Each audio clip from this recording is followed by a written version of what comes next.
Welcome to मैटजियो online classes.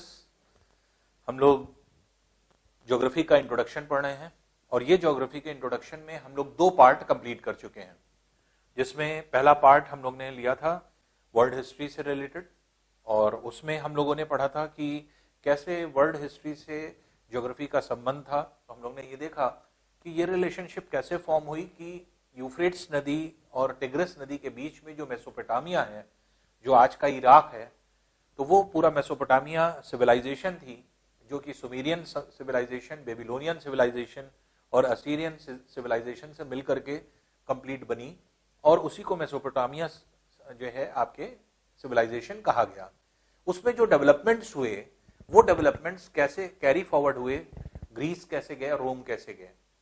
उसके अलावा इजिप्शियन सिविलाइजेशन थी, इजिप्शियन सिविलाइजेशन से जो है कुछ चीजें जो है आपके ट्रांसफर हुई, जैसे लिखने की शैली जो है आपके पेपर पे कैसे जो है आपके ट्रांसफर हुई। तो ये पेपरस नामक जो है आपके एक तरह से वृक्ष था, ट्री थी, जिसके जो है आपके लीव्स पर जो है आपके लिखा जाता था, जो एवरलास्टिंग होता था, हमेशा के लिए होता था, या काफी समय तक लॉन्ग लास्टिंग होता था, आप ये कह सकते हैं। तो वो जो है आपके ट्रांसफर हुआ ग्रीस, तो इसलिए हम लोगों ने उसको टच किया। फिर इसके बाद हम लोग ने देखा कि कैसे ज्योग्राफर्स ने, अलग अलग ज्योग्राफर्स ने, जो कि स्कॉलर्स थे वहां के, जो आपके ग्रीस के भी थे और आपके रोमन के भी थे, तो रोम के भी और ग्रीस के भी दोनों जगह के जो आपके स्कॉलर्स थे, वही उन्हीं को आज हम ज्योग्राफर्स के रूप में पढ़ते हैं। वो स्कॉलर्स थे, वो जो चीज अपने एक्सपेरिमेंट करते थे और रिसर्च करते थे, जो उनको रिजल्ट आउटपुट मिलता था वो उसको रिकॉर्ड कर लेते थे। तो वही जो है एक तरह से आज उनके इंफॉर्मेशंस जो है वही इलैबोरेट हुई और बढ़ी। और इसी में हम लोग ने पढ़ा कि जो है आपके यूरोपियन बहुत सारे ऐसे जो है आपके लोग हुए, जिसमें मार्को पोलो थे, फिर आपके जिसमें इब्न बतूता थे, और आपके जो इस तरह के जितने भी लोग थे वो सब के सब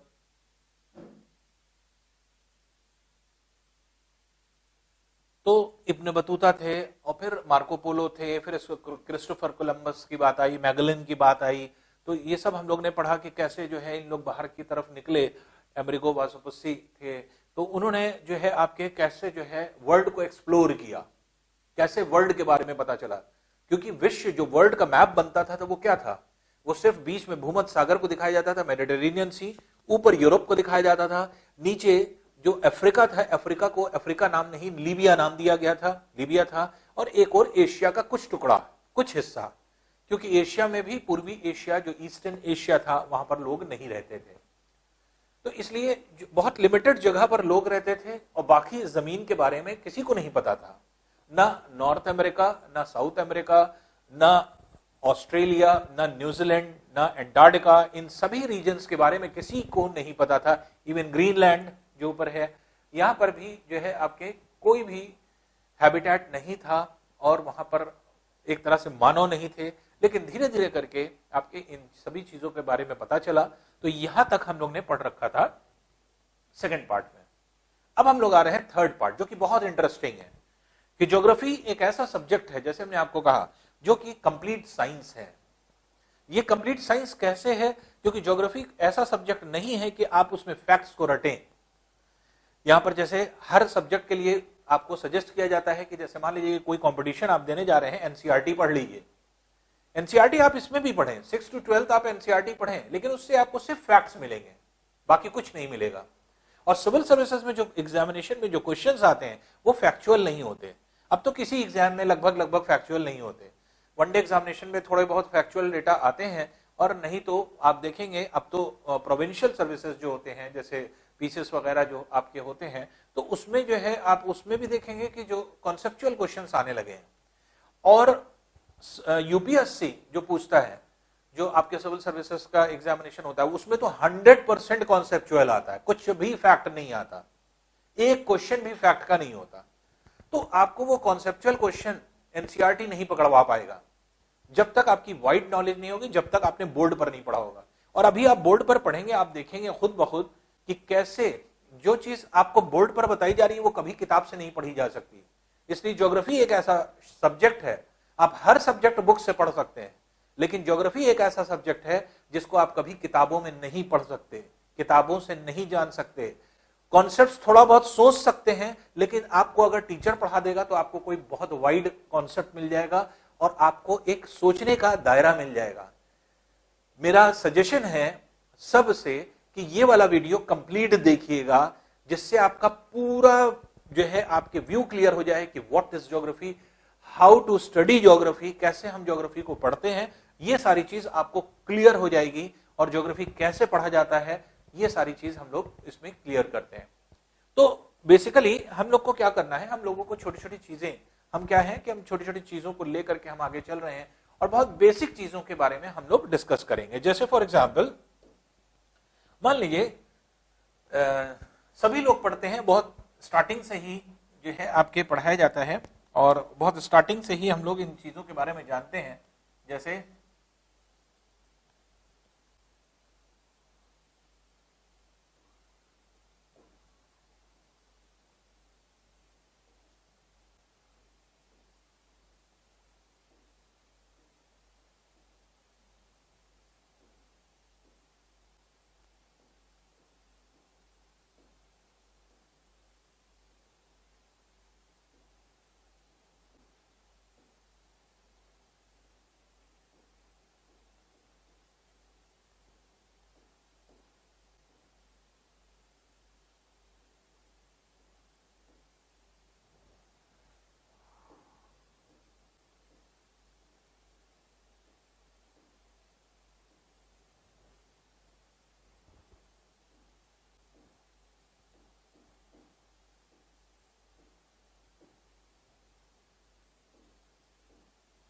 ये सब ऐसी चीजें हैं जो आप बहुत बेसिक जो है आपके उससे पढ़ रहे हैं आप, और बहुत पहले से आप पढ़ते चले आ रहे हैं।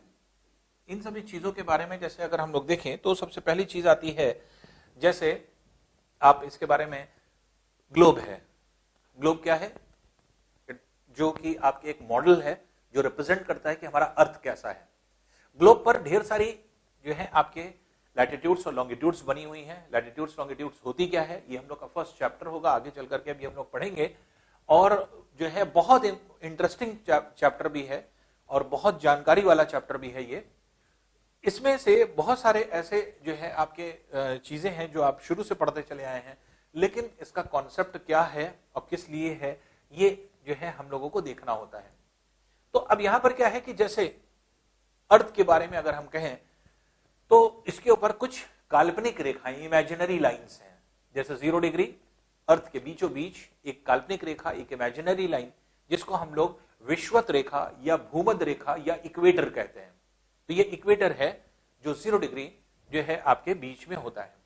इसी तरह से 23.5 डिग्री नॉर्थ, ये है ट्रॉपिक ऑफ कैंसर, कर्क रेखा। 23.5 डिग्री साउथ, दैट इज मकर रेखा, tropic of Capricorn. 66.5 degree north, ये है एंटार्क्टिक वृत्त। 66.5 डिग्री साउथ, ये है आर्कटिक वृत्त।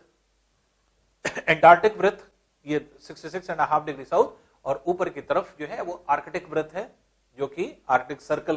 तो आर्कटिक सर्कल और एंटार्क्टिक सर्कल ये है 90 डिग्री नॉर्थ, ये है नॉर्थ पोल, और 90 डिग्री साउथ, ये क्या है, साउथ पोल।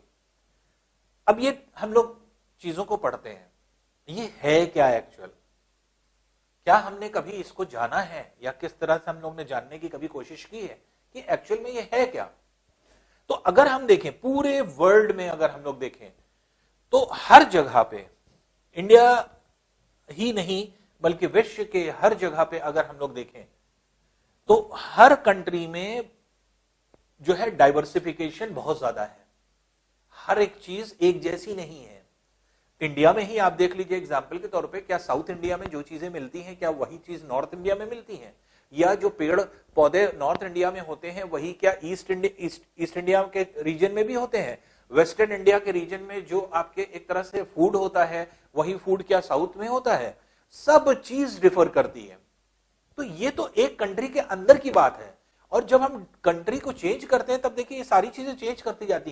क्यों? Due to climatical change. Climate का चेंज होता है। अब क्लाइमेट क्या है, ये क्लाइमेट अभी आएगा तो हम लोग उसको विस्तृत रूप से पढ़ेंगे। तो और वाइड रूप में आप जानते ही हैं क्लाइमेट जो है कैसे डिफाइन किया जाता है। तो क्लाइमेटिकल चेंज की वजह से हमारे सारे वेजिटेशंस, वनस्पतियां जिनको कहा जाता है, पेड़ पौधे, ये सब चेंज करते हैं। हर जगह अलग अलग जो है आपके वेजिटेशंस पाया जाएगा। पेड़ पौधे अलग अलग होंगे तो पेड़ पौधों पर डिपेंडेंट जो एनिमल्स होंगे, प्लांट्स जो होंगे, वो सब वेरी करेंगे। तो जितने भी प्लांट्स हैं उनके ऊपर जो डिपेंडेंट एनिमल्स हैं वो सब डिफर कर जाएंगे। जब एनिमल्स डिफर कर जाएंगे तो एनिमल को एनिमल खाने वाले वो भी डिफर कर जाएंगे। तो अब यहां पर क्या है कि जैसे जैसे चीजों का डिफरेंस, जैसे क्लाइमेटिकल चेंज होता है, हर एक चीज बदलती जाती है। इसीलिए हर देश में आप अलग अलग चीजों के बारे में जानते हैं। और बेसिकली अगर हम देखें तो विश्व के मैप में अगर हम देखें तो क्या हर एक कंट्री, चाहे वो एशिया है, यूरोप है, अफ्रीका है, साउथ अमेरिका है, नॉर्थ अमेरिका, क्या एक जगह वेजिटेशंस मिल रहे हैं एक जैसे? क्या एक जैसे पेड़ पौधे हैं? तो ऐसा नहीं है। अगर आप देखेंगे तो हर जगह ये आपको डिफरेंस दिखाई पड़ेगा। और ये डिफरेंस क्यों है, इसी की बात हम लोग करने आए हैं। तो ये सारी चीजें, जितनी भी चीजें हो रही हैं पूरे जो है आपके वर्ल्ड में, ये कैसे हो रही है या किस तरह से हो रही है? Due to energy. एनर्जी ही जो है आपके एक तरह से सारा वर्क करती है। तो एनर्जी जो है आपके वर्क कर रही है। और एनर्जी जो है एक तरह से अगर देखा जाए तो ये सारे के सारे जितनी भी एनर्जी होती है, ये पूरे चाहे विश्व के किसी भी कोने में अगर हम कहें तो अलग अलग चीजों को डेवलप कर रही है, अलग अलग चीजें जो है पैदा कर रही है। और इसी वजह से vegetations, animals, even human beings, ये सब आपके अलग अलग हो रहे हैं। और ये सारी चीजें अगर हम लोग देखें तो ये अलग कैसे है या किस तरह से है? तो हमने आपको बताया जैसे everything depends upon energy. Energy से वर्क हो रहा है। और ये एनर्जी आ कहां से रही है या कैसे रही है? सोर्स ऑफ एनर्जी क्या है? सिर्फ एक सोर्स है, दैट इज सोलर एनर्जी। तो सन से जो एनर्जी हमें मिल रही है अर्थ को, यही क्या है? यही डिफरेंट टाइप में कन्वर्ट हो रही है। आपने पढ़ा होगा conservation of energy, law of conservation of energy, ऊर्जा के संरक्षण का नियम, जो ये कहता है कि ऊर्जा ना हम बना सकते हैं और ना ही नष्ट कर सकते हैं, केवल ऊर्जा का रूपांतरण संभव है एक रूप से दूसरे रूप में। Energy is neither be created nor be destroyed, but it can be transform from one form to another form. एक फॉर्म से दूसरे फॉर्म में ट्रांसफॉर्मेशन संभव है, लेकिन हम उसको क्या है, ना तो बना सकते हैं ना नष्ट कर सकते हैं। तो जितने भी एनर्जी है वो सब क्या हो रही है? ये चेंज कर रही है, डिफरेंट जो है आपके उसमें। और सारे एनर्जी का सोर्स क्या है? Solar energy. अब बात ये आ रही है कि सन पर एनर्जी कैसे आ रही है? तो सन पे एनर्जी कैसे बन रही है? तो सन पे एनर्जी इस तरह से बन रही है कि जो आपके हाइड्रोजन के हेवियर मॉलिक्यूल्स होते हैं, जिनको ड्यूटेरियम कहा जाता है, आप डेप्थ में अगर केमिस्ट्री जानते होंगे तो जानते हैं, तो वो जो हेवियर हाइड्रोजन एटम्स होते हैं वो मिल करके हीलियम को बनाते हैं।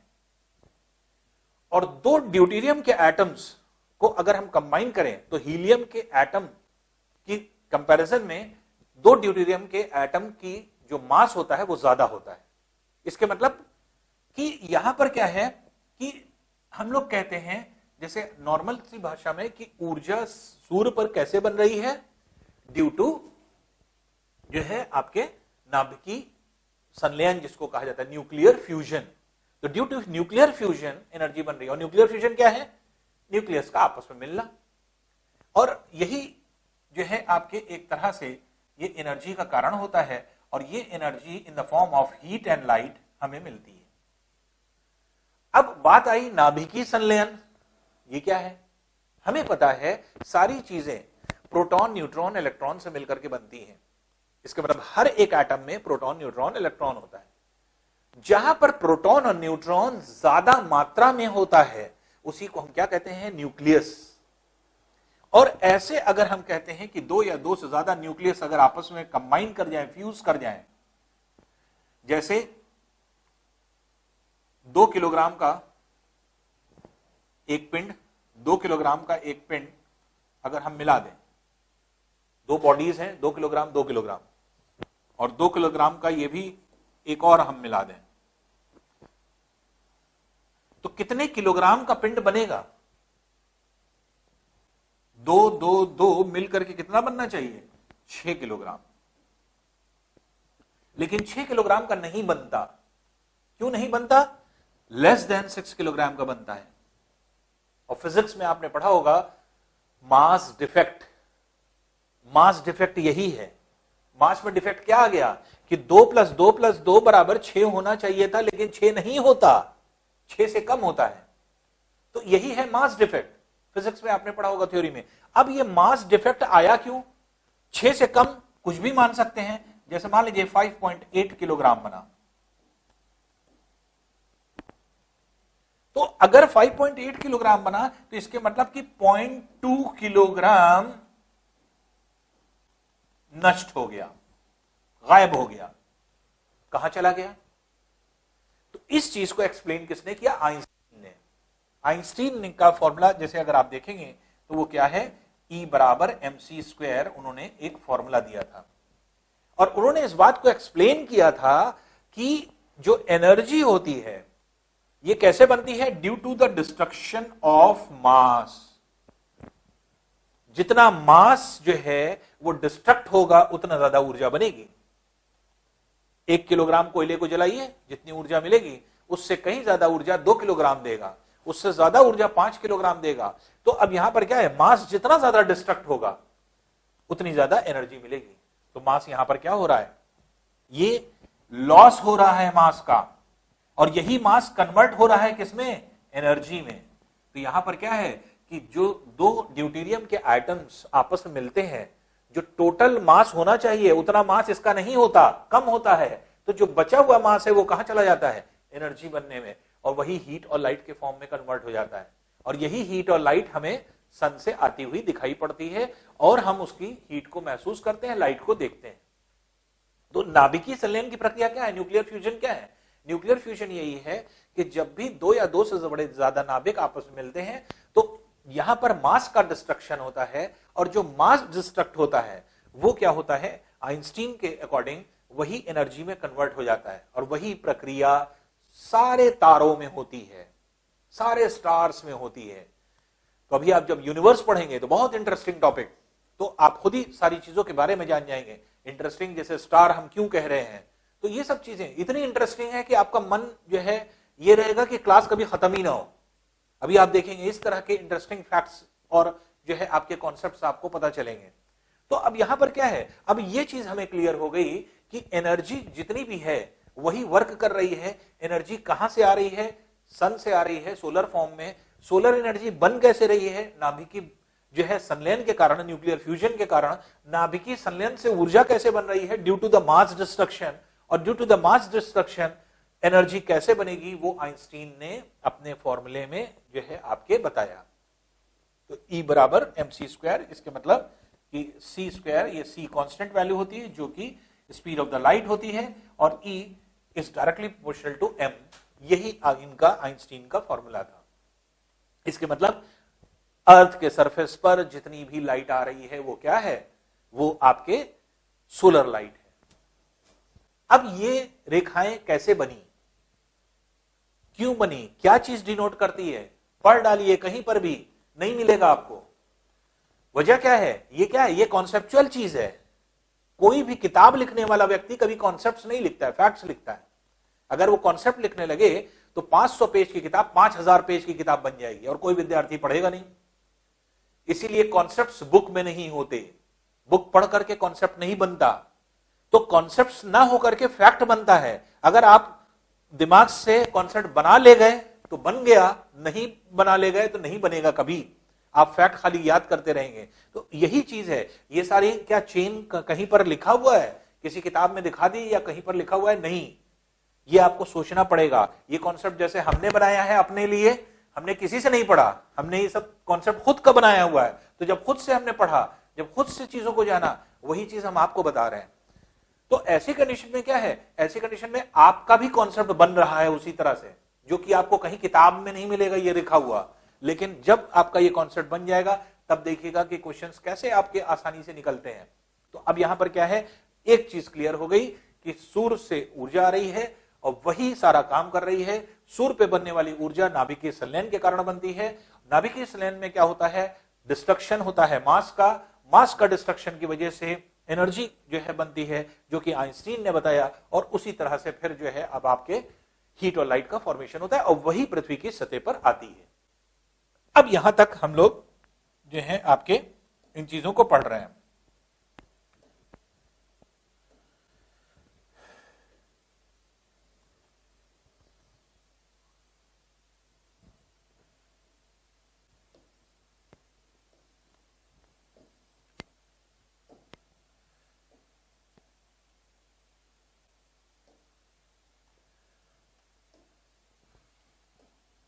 आइए आगे की तरफ बढ़ते हैं, देखते हैं कुछ नई चीज। अब बात आ रही है कि सूर्य से ऊर्जा आ रही है, तो क्या क्या पूरे पृथ्वी पर या जितने भी आपके एक तरह से अर्थ की सरफेस है, क्या वहां पर सब जगह पर ऊर्जा एक बराबर पहुंच रही है? जो एनर्जी इंडिया में है वही एनर्जी रशिया में पहुंच रही है, वही एनर्जी ग्रीनलैंड में पहुंच रही है, वही एनर्जी कनाडा में पहुंच रही है, वही एनर्जी ब्राजील में पहुंच रही है, वही एनर्जी ऑस्ट्रेलिया में पहुंच रही है, या वही एंटार्क्टिका में पहुंच रही है? नहीं, हर जगह अलग अलग। क्यों ऐसा है उसको भी समझिए। ऐसा इसलिए है कि जो अर्थ की सरफेस पर अगर आप देखें, मान लीजिए सन है, तो दो तरह से एनर्जी आ सकती है।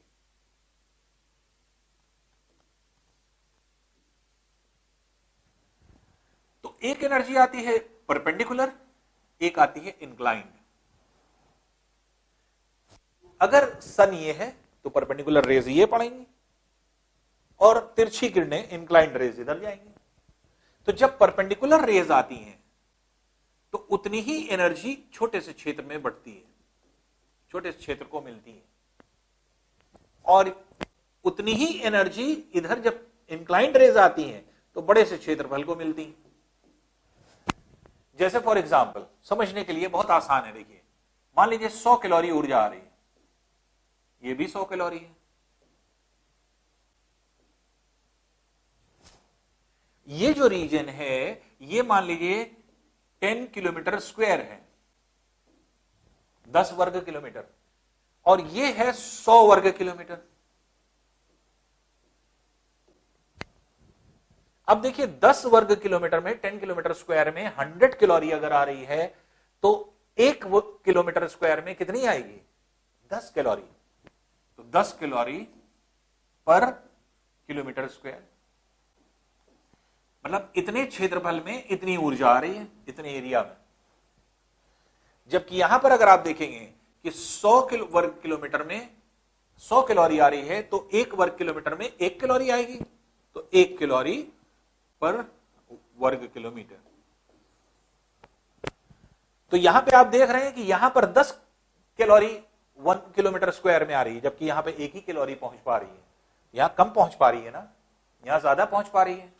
ज्यादा पहुंचने का मतलब जब लंबवत किरणें होती हैं कम क्षेत्रफल पर उतनी ही ऊर्जा बनती है, और तिरछी जब जो है रेज होती हैं तो ये हमेशा जो रेज होती हैं ये आपके कम ऊर्जा दे पाती हैं क्योंकि बहुत बड़े क्षेत्र में फैल जाती हैं। यही है इन रेखाओं का कॉन्सेप्ट जो आपको कहीं लिखा हुआ नहीं मिलेगा। जो अर्थ है, अर्थ पर जो सोलर वर्टिकल रेज हैं ये वर्ष भर हमेशा इन्हीं के बीच में होती है, कर्क रेखा और मकर रेखा के बीच में। 21 मार्च, 21 जून,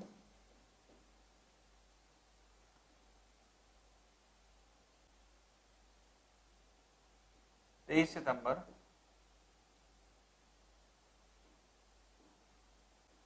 22 दिसंबर।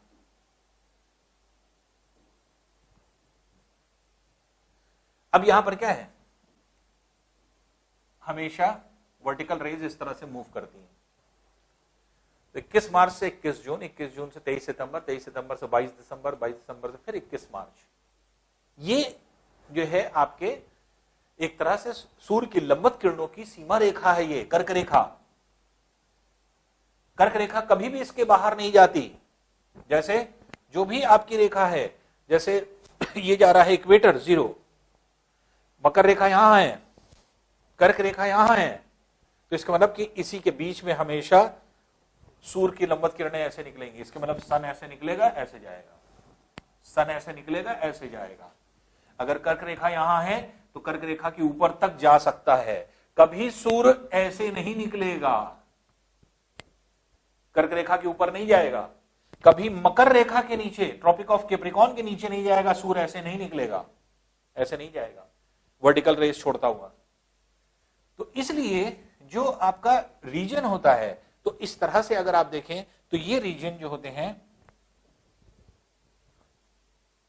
वो बेसिकली अगर हम लोग देखें तो यहां पर ये जितना भी रीजन है, हम ये कह सकते हैं कि ये हमेशा इसी रेखा के बीच में रहता है। 21 मार्च, 21 जून, 23 सितंबर, 22 दिसंबर। कैसे रहेगा, कैसे हम माने? बहुत आसान है, देखिए जानना। सन है, अर्थ जो है वो ऐसे रिवॉल्व करता है,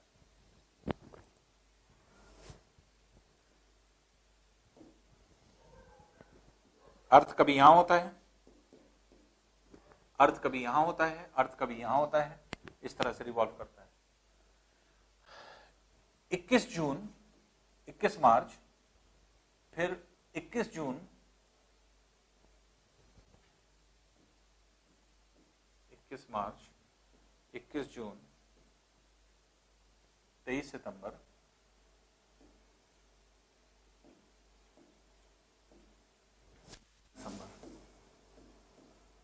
अर्थ ऐसा रोटेट करता है। कैसे? इसको सन मानिए, सन की नॉर्मल रेज इसको मान लीजिए, अर्थ रिवॉल्व कर रहा है ऐसे, इस तरह से। और अर्थ की जो, अर्थ पर जो नॉर्मल रेज है, ये नॉर्मल रेज है मान लीजिए सन की, जो अर्थ की सरफेस पे पड़ती हैं, ये अर्थ के कर्क, ये भी क्या मान लीजिए, इक्वेटर मान लीजिए, कर्क रेखा मान लीजिए, ये मकर रेखा मान लीजिए। तो अर्थ जो है मूव इस तरह से करता है कि इसकी लंबवत रेखा, जो सन की नॉर्मल रेज हैं, वो हमेशा इसी में रहेंगी, इससे बाहर कभी नहीं जाएंगी। तो कभी नॉर्मल रेज विषुवत रेखा पे होती है, इक्वेटर पे, तो कभी कर्क रेखा पे, तो कभी मकर रेखा पे। ना तो मकर रेखा के बाहर कभी जाएंगी ये नॉर्मल रेज, ना ही कभी कर्क रेखा के ऊपर जाएंगी। तो ट्रॉपिक ऑफ कैंसर से बाहर नहीं जाना, ट्रॉपिक ऑफ कैप्रिकॉर्न के नीचे नहीं जाना, हमेशा ट्रॉपिक ऑफ कैंसर से ट्रॉपिक ऑफ कैप्रिकॉर्न के बीच में ही रहना। कैसे? देखिए 21 मार्च की स्थिति क्या होती है कि सन ये है, अर्थ दोनों एक समान ऊंचाई पे होता है, और सन की नॉर्मल रेस कहां पड़ रही होती है, विषुवत रेखा पे। अब देखिए, अगर सन नीचे, अर्थ नीचे जाएगा तो सन की ये नॉर्मल रेस कहां जाएंगी, ये देखिए ध्यान दीजिएगा। हम अर्थ को नीचे ले जा रहे हैं, तो सन की नॉर्मल रेस कहां भाग रही है, ऊपर। अगर हम अर्थ को ऊपर ले जाएं तो सन की नॉर्मल रेस कहां भाग रही है, नीचे। अर्थ के नीचे जाने से नॉर्मल रेज ऊपर जाती हैं, और अर्थ के ऊपर जाने से नॉर्मल रेज नीचे जाती हैं। तो इस तरह से जो है आपके एक तरह से मूवमेंट होता है। तो ये जो मूवमेंट है, इस मूवमेंट को अगर हम लोग देखें तो ये जो है एक तरह से आप देखेंगे कि ये इसी तरह से चलता है। अब ये कैसे चलता है ये पहले समझ लीजिए। देखिए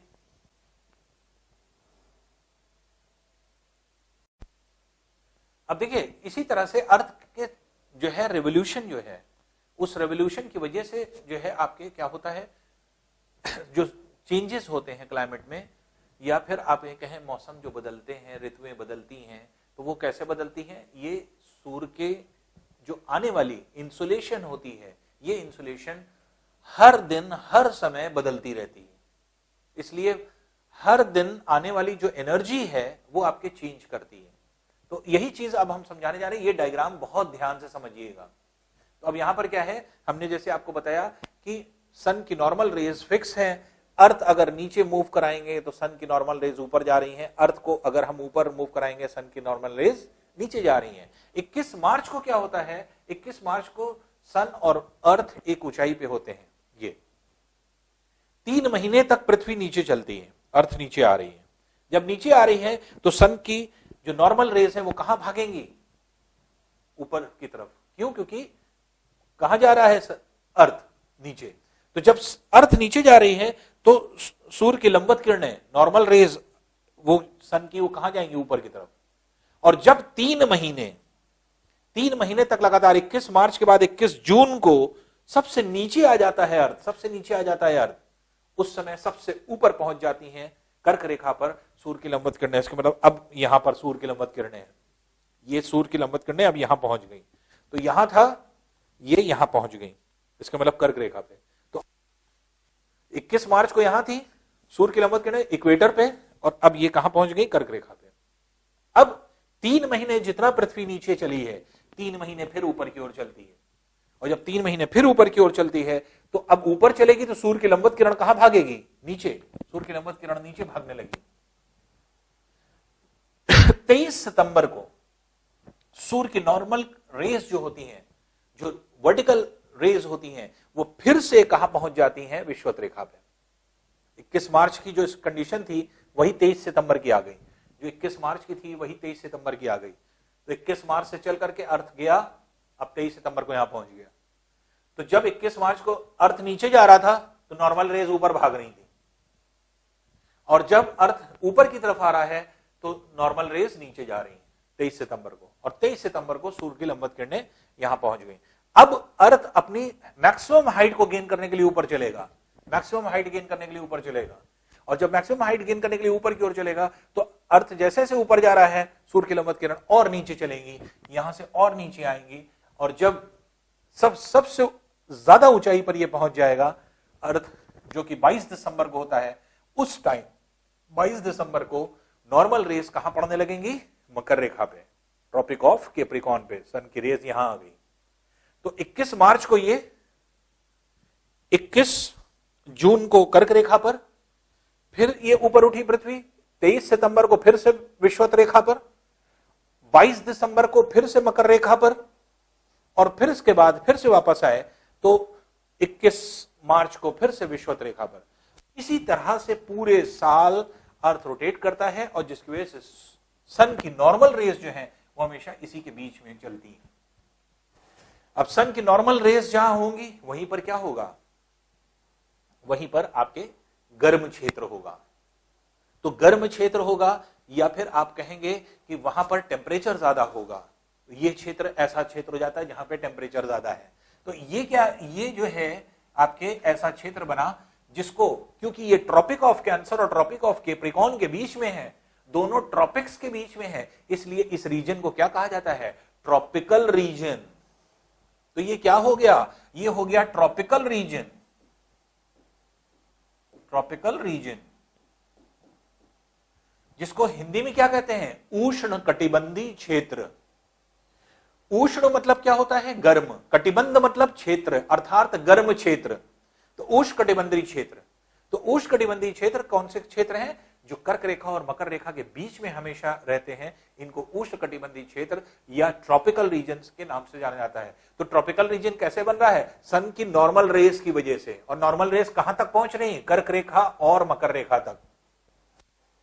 तो इसलिए जो आपके ट्रॉपिकल रीजन है वो जो है आपके कर्क रेखा और मकर रेखा के मध्य से होकर के जा रही है। तो इस तरह से अगर हम लोग देखें तो ये जो है आपके ट्रॉपिकल रीजन बनता है। अब आती है बात 66.5 डिग्री क्या जो है शो कर रहा है। 23.5 का तो हमें आंसर मिल गया। 66.5 डिग्री क्या है? ये ऐसे रीजन है जहां तक सन की रेज हमेशा इंक्लाइंड रहती हैं। सूर्य कहीं पर भी चला जाए, जैसे सन जो है मान लीजिए यहां है, तो नॉर्मल रेस कहां पड़ेगी? कर्क रेखा पे। सन यहां है, नॉर्मल रेस यहां पड़ेंगी। सन विषुवत रेखा पे, इक्वेटर पे, नॉर्मल रेस सन ऐसे निकलेगा, ऐसे जाएगा, नॉर्मल रेस यहां पे पड़ेगी। सन यहां से निकला, ऐसे जा रहा है, सन मकर रेखा पे आ गया, मकर रेखा पर जो है आपके ऐसे जा रहा है। तो सन तो अपनी जगह है, लेकिन अर्थ क्योंकि मूव कर रहा है, जिसकी वजह से सन की वर्टिकल रेस क्या हो रही है? ये मूव कर रही है। तो सन तो फिक्स है, लेकिन अर्थ मूव कर रहा है। अर्थ के मूवमेंट की वजह से ये वर्टिकल रेस मूव कर रही है। लेकिन इस रीजन को अगर आप देखेंगे, ये रीजन अगर आप देखेंगे, तो यहां पर चाहे सन यहां हो, चाहे सन यहां हो, चाहे यहां हो, हमेशा इंक्लाइंड रेज ही पहुंचेंगी, हमेशा इंक्लाइंड रेज पहुंचेंगी। यहां पर भी क्या है, यहां पे हमेशा इंक्लाइंड रेज पहुंचेंगी। ये जगह ऐसी होगी जहां पे इंक्लाइंड रेज ही पहुंचेंगी। तो ये क्षेत्र वर्ष भर जो है सूर्य की तिरछी किरणें होती हैं, इंक्लाइंड रेज होती हैं। और इंक्लाइंड रेज होने का मतलब ये हुआ कि यहां पर वर्ष भर कम एनर्जी पहुंचेगी, कम टेम्परेचर रहेगा। तो ये क्या हो जाते हैं, कम टेम्परेचर वाले रीजन हो जाते हैं। और ये कम टेम्परेचर वाले जो रीजन हैं जो कि यहां पर पाए जाते हैं, इनको अगर हम लोग देखें तो ये ऐसे रीजन हैं जो आपके एक तरह से जहां पर एनर्जी की कमी होती है कंपैरेटिवली यहां के कंपैरिजन में। तो इसलिए ट्रॉपिकल रीजन ये है। इन रीजन्स को क्या कहा जाता है, इन रीजन्स को कहा जाता है शीतोष्ण कटिबंधीय क्षेत्र, दैट इज सब ट्रॉपिकल रीजन। तो सब ट्रॉपिकल रीजन, ये भी सब ट्रॉपिकल रीजन हो जाएगा। तो ये सब ट्रॉपिकल रीजन है, ये ट्रॉपिक रीजन है, ये सब ट्रॉपिकल। सब मतलब होता है हाफ, मतलब कुछ समय तक, जब तक सूर्य उत्तरी गोलार्ध में होगा, नॉर्दर्न हेमिस्फीयर में, तब तक यहां पर गर्मियां होंगी, थोड़ी बहुत, ज्यादा नहीं, क्योंकि तिरछी किरणें पहुंच रही हैं। लेकिन जैसे ही सूर्य दक्षिण गोलार्ध में आएगा, सदर्न हेमिस्फीयर में, यहां पे बहुत ज्यादा ठंड पड़ने लगेगी। तो इसलिए ये जो रीजन होते हैं ये सब ट्रॉपिकल रीजन्स कहलाते हैं, या इन्हीं को शीतोष्ण कटिबंधीय क्षेत्र कहते हैं। अब हिंदी में इनको क्या कहा जा रहा है, शीतोष्ण कटिबंधीय क्षेत्र। शीतोष्ण के मतलब क्या हुआ, शीत और उष्ण को मिला करके शीतोष्ण बना है। शीत मतलब ठंडा, उष्ण मतलब गर्म, शीतोष्ण। तो और यहां शीत पहले कहा गया और शीत को लंबा कहा जा रहा है, शीतोष्ण। उष्ण बहुत कम समय के लिए आया। क्यों, ये ऐसे रीजन होते हैं जहां पर 9 से 10 महीने तक जो है आपके शीत ऋतु होती है, सिर्फ 1-2 महीना 3 महीना गर्मियां होती हैं।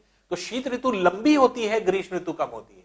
जैसे इस रीजन में, ट्रॉपिकल रीजन में क्या होता है, ग्रीष्म ऋतु लंबी है, समर्स लंबे हैं, विंटर्स बहुत कम होते हैं, ये उष्णकटिबंधीय क्षेत्र में जहां हम लोग रहते हैं। लेकिन इन क्षेत्रों में क्या है, वहां पर शीत ऋतु लंबी होती है, विंटर्स ज्यादा बड़े होते हैं, समर्स कम होते हैं और एनर्जी की मात्रा कम पहुंचेगी। अच्छा, इसी ट्रॉपिकल रीजन में विषुवत रेखा के पास ये रीजन ऐसा है जो 10 डिग्री उत्तर से 10 डिग्री दक्षिण के अक्षांश के मध्य होता है। तो 0 to 10 ऊपर, 0 to 10 नीचे, 10 degree north to 10 degree south. ये रीजन क्या है, ये भी उष्णकटिबंधीय क्षेत्र है, लेकिन ये रीजन ऐसा है जहां वर्ष भर अत्यधिक ऊष्मा होती है। क्यों, इसलिए क्योंकि अर्थ अगर हम देखें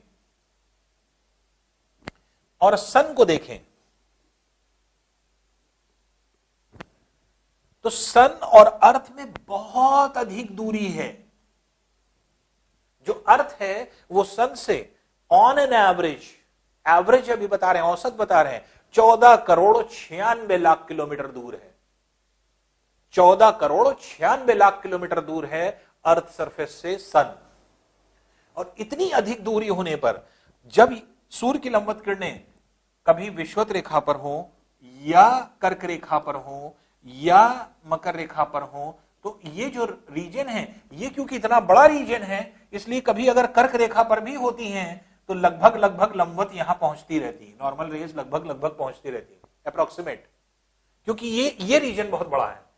और जब ये रीजन बड़ा हो जाएगा तो ये एंगल क्या होगा, बहुत कम, ये वाला एंगल। तो इस वजह से क्या होता है कि जब कर्क रेखा पर भी सूर्य की लंबवत किरणें होती है तो लगभग इन क्षेत्रों में लंबवत किरणें पहुंचती रहती है, तो लगभग साल भर यहां पे गर्मियां होती है। तो उष्णकटिबंधीय क्षेत्र का ये वो स्पेशल क्षेत्र है जहां पर सिर्फ गर्मियां होती हैं। जबकि यहां पर जहां उच्च अक्षांशों पे हम लोग रहते हैं, यहां पर उष्णकटिबंधीय क्षेत्र में गर्मियां बहुत गर्म होती हैं और सर्दियां बहुत ठंडी होती हैं। तो यहां पर टेम्परेचर है, टेम्परेचर का डिफरेंस है, तो सर्दियां भी होंगी और गर्मियां भी होंगी। लेकिन ये रीजन ऐसा है जहां पर थ्रू आउट द ईयर गर्मियां होती हैं और टेम्परेचर यहां पर जो है कंपैरेटिवली अगर आप देखेंगे तो टेम्परेचर गर्म बना रहता है।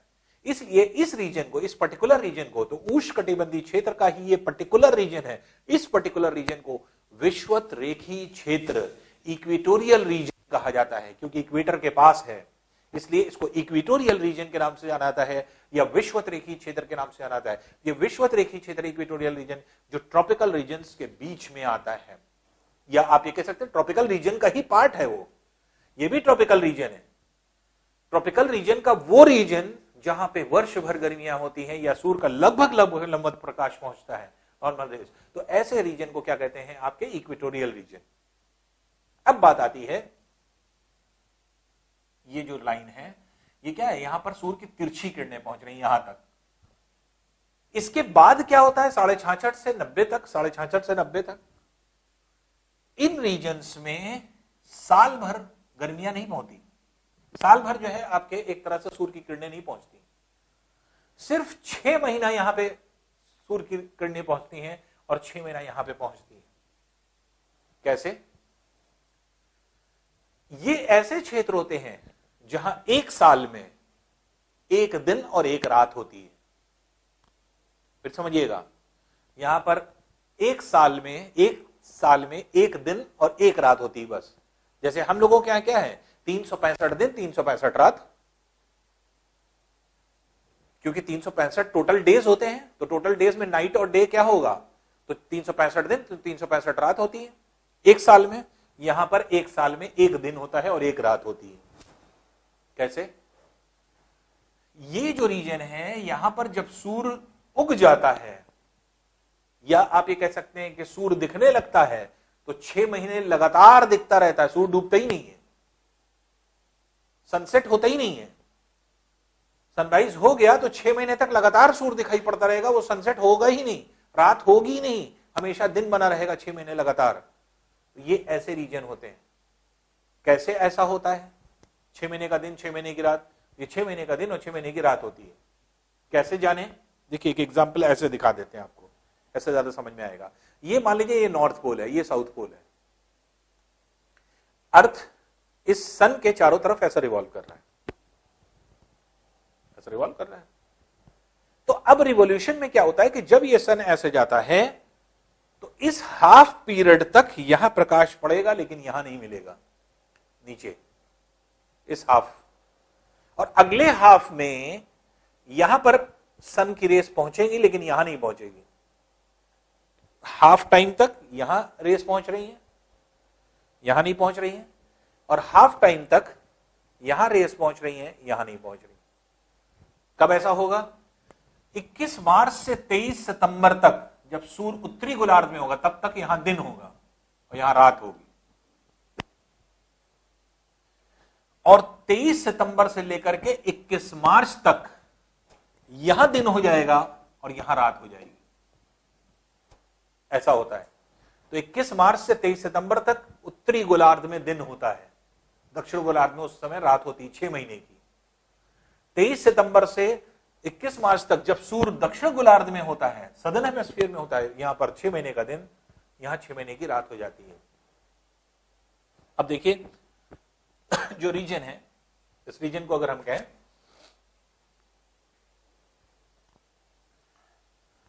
जैसे कंट्रीज, एक क्वेश्चन आया होगा या एक क्वेश्चन आपसे गुजरा होगा, तो नॉर्मली हम सब लोग, बहुत सारे क्वेश्चन ऐसे होते हैं जिसका आंसर जानते रहते हैं, लेकिन उसका डीप में नॉलेज नहीं होती हम लोगों को। जैसे हम लोग, एक क्वेश्चन खूब आता है, मध्य रात्रि का सूर्य किसको कहा जाता है? लैंड ऑफ मिडनाइट सन। तो किसको कहते हैं? नॉर्वे को। नॉर्वे को मध्य रात्रि का सूर्य। नॉर्वे कहां है? ये ऑरेंज वाला पार्ट, जो ऊपर आप ऑरेंज देख रहे हैं, ये।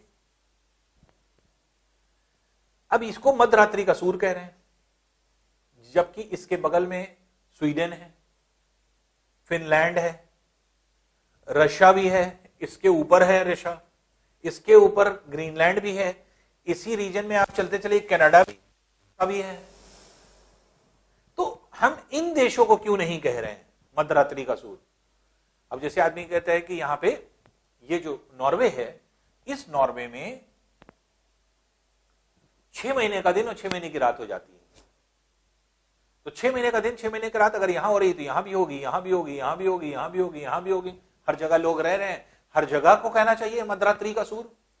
मध्यरात्रि का सूर्य क्यों? लैंड ऑफ मिडनाइट सन के मतलब मिडनाइट होती है, रात के 12 बजे होते हैं और सूरज दिखाई पड़ता रहता है, मतलब रात होती ही नहीं है। 6 महीना जब रात नहीं होगी तो रात के 12 अगर बज रहे हैं, मान लीजिए 24 घंटे में किसी भी टाइम देखेंगे सूर्य निकला हुआ है, तो ऐसा होता है यहां। तो नॉर्वे को नॉर्वे की वजह से नहीं कहते। नॉर्मली क्या है कि आपने कहीं पे पढ़ा और लिख लिया और उसको याद कर लिया। तो अगर आपने याद कर लिया और कहीं पे लिखा हुआ है और कहा जा रहा है कि नॉर्वे को मध्यरात्रि का सूर्य कहा जाता है, तो आपके दिमाग में यह उठना चाहिए कि स्वीडन को क्यों नहीं कहा जाता, फिनलैंड को क्यों नहीं कहा जाता, रशिया को क्यों नहीं कहा जाता, ग्रीनलैंड को क्यों नहीं कहा जाता, इस कनाडा और अलास्का को क्यों नहीं कहा जाता? क्यों नहीं दिमाग में आया आपके? क्यों नॉर्वे को कह रहे हैं? नॉर्वे को नॉर्वे की वजह से नहीं कहते हैं। यहां पर अभी आप पढ़ेंगे नॉर्वे के पूरे रीजन में, ये जो रीजन है यहां पे एक माउंटेन होता है जिसको हम लोग कहते हैं स्कैंडिनेवियन माउंटेन्स। ये पूरा रीजन जो है, ये पूरा माउंटेन्स स्कैंडिनेवियन रीजन। और ये स्कैंडिनेवियन रीजन जो होता है ये बहुत ऊंचा पर्वत है। यहां पर कुछ जनजातियां रहती हैं, ट्राइब्स रहती हैं।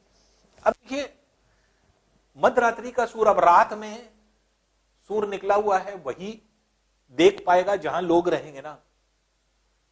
जिस जगह लोग रहते हैं वहां पर ऐसा कहीं नहीं दिखाई पड़ता, ये रीजन है ही नहीं। यहां पर हाइट होने की वजह से नॉर्वे के उत्तरी स्कैंडिनेविया पर्वतों पर जहां पे ट्राइब्स रहती हैं वहां पर ऐसा होता है।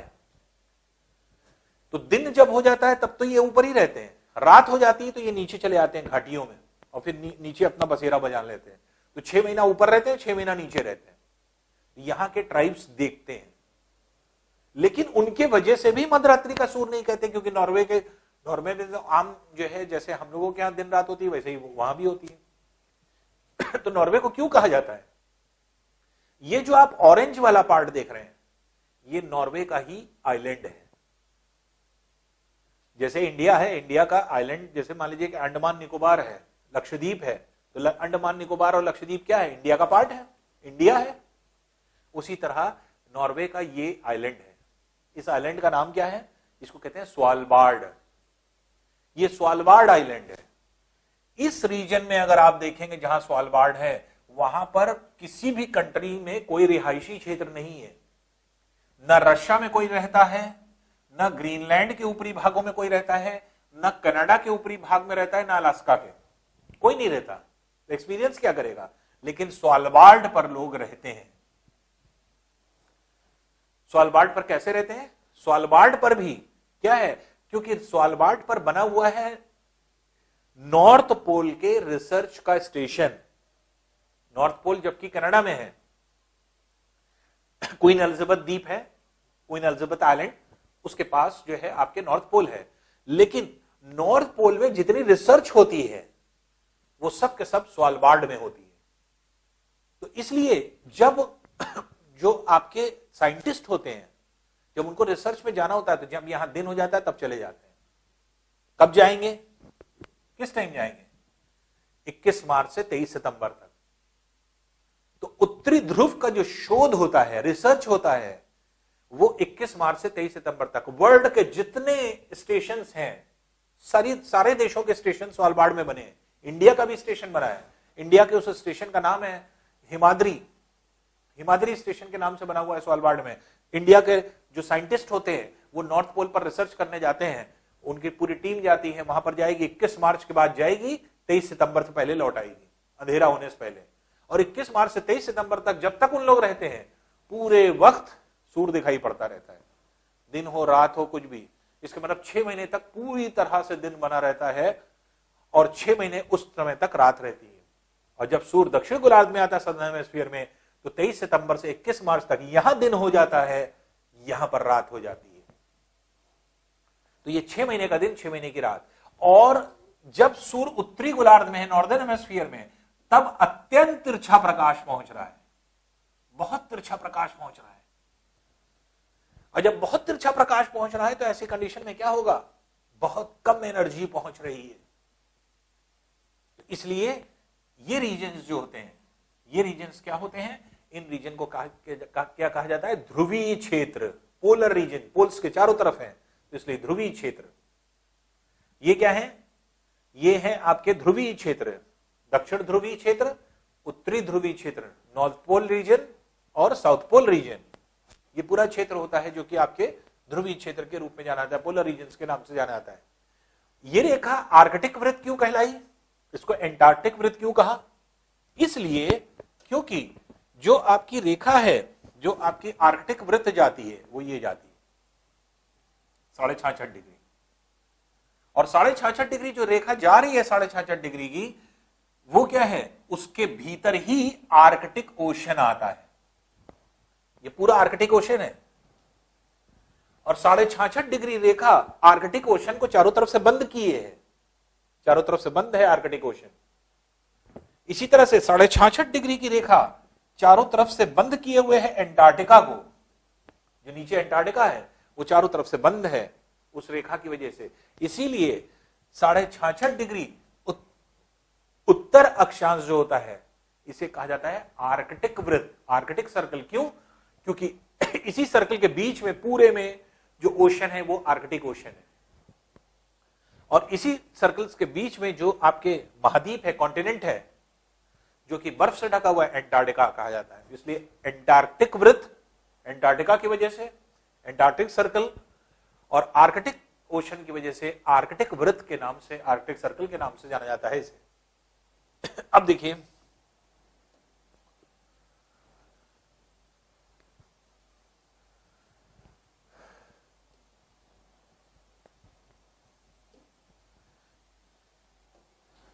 आइए देखते हैं इन रीजन्स को हमने क्यों पढ़ा। इसका मतलब ये क्लियर हो गया कि उष्णकटिबंधीय क्षेत्र में ज्यादा ऊर्जा होगी, जिसमें विशेषकर विषुवत रेखीय क्षेत्र इक्वेटोरियल रीजन में सबसे ज्यादा ऊर्जा होगी, फिर उससे कम ऊर्जा यहां पर, फिर उससे कम ऊर्जा यहां पर। इसके मतलब विषुवत रेखा से, इक्वेटर से जो है आपके दोनों पोल्स की तरफ चलने पर एनर्जी कम होती चली जाती है। जब एनर्जी कम होगी तो एनर्जी पे डिपेंडेंट है क्या? वर्क। इसका मतलब कार्य कम होगा। अब किस तरह के कार्य की बात कर रहे हैं?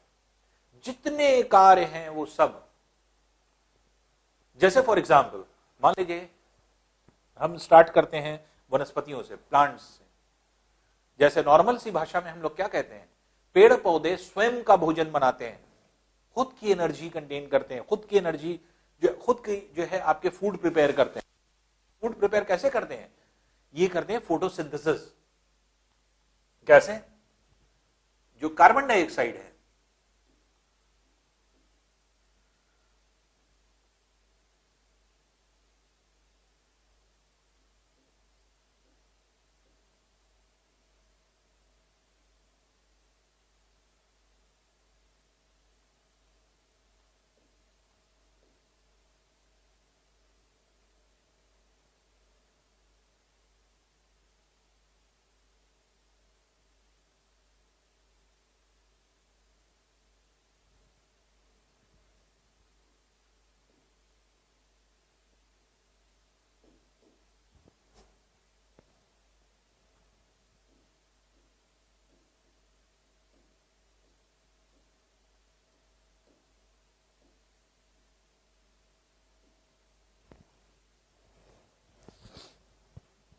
देखिए अब यहां पर क्या है, पेड़ पौधे हैं। पेड़ पौधों के साथ क्या होता है, ये खुद का भोजन बनाते हैं। भोजन कैसे बनाते हैं? जो इनकी जड़ें हैं वो खींचती हैं पानी को, जल, ये वाटर हो गया। जो कार्बन डाइऑक्साइड है ये एयर से ये लेते हैं।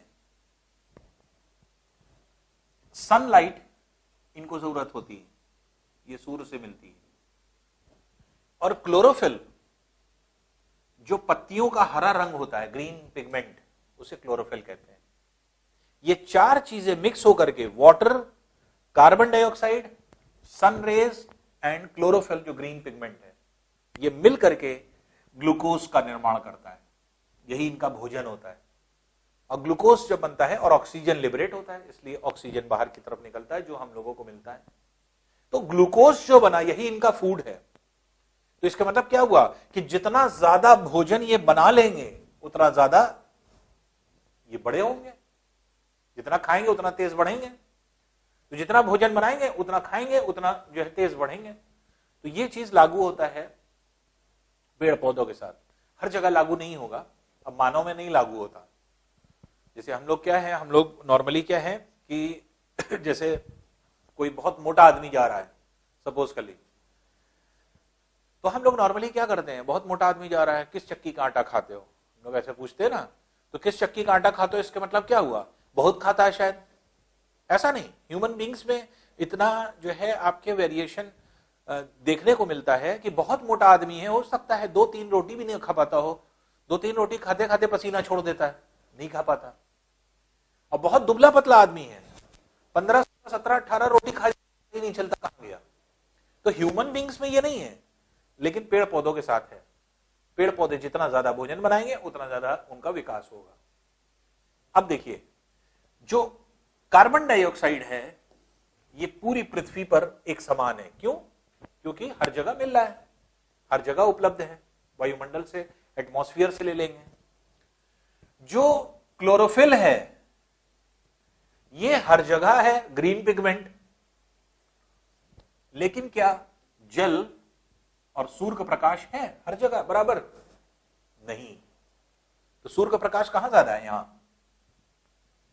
अब देखिए, जब यहां पर सूर्य का प्रकाश ज्यादा है तो होगा क्या, क्योंकि जैसे जैसे हाइट पर हम लोग चलते हैं टेम्परेचर कम होता चला जाता है, कम होता जाता है, तो जितने ऊपर जाएंगे 0 डिग्री से कम हो गया तो जो आपके क्षेत्र होते हैं वो बर्फ से ढकने लगते हैं। तो बर्फीले क्षेत्र जो होते हैं, जो बर्फ से ढके हुए क्षेत्र होते हैं, ऐसा नहीं कि सिर्फ ध्रुवों पर मिलते हैं, हर जगह मिलते हैं। विषुवत रेखा पे भी पूरे हिम से ढके हुए क्षेत्र मिलेंगे। हाइट ज्यादा होगी, हिम से ढके रहेंगे। हाइट जैसे जैसे ज्यादा होती है किसी प्लेन की, टेम्परेचर कम होता जाता है। तो इसलिए जितना भी ऊपर आप चलते चले जाएंगे वहां पे बर्फ जो है आपके जमी होती है, हर जगह बर्फ जमी होती है। विषुवत रेखा पे बर्फ चाहिए जाती है, उष्णकटिबंधीय क्षेत्र में भी, इक्वेटोरियल रीजन, ट्रॉपिकल रीजन, सब ट्रॉपिकल रीजन, पोलर रीजन, हर जगह बर्फ होती है। अब टेम्परेचर यहां ज्यादा है, जब टेम्परेचर यहां ज्यादा है तो बर्फ ज्यादा पिघलेगी, ज्यादा पिघलेगी तो नदियों का विकास ज्यादा होगा, नदियां यहां ज्यादा पाई जाएंगी।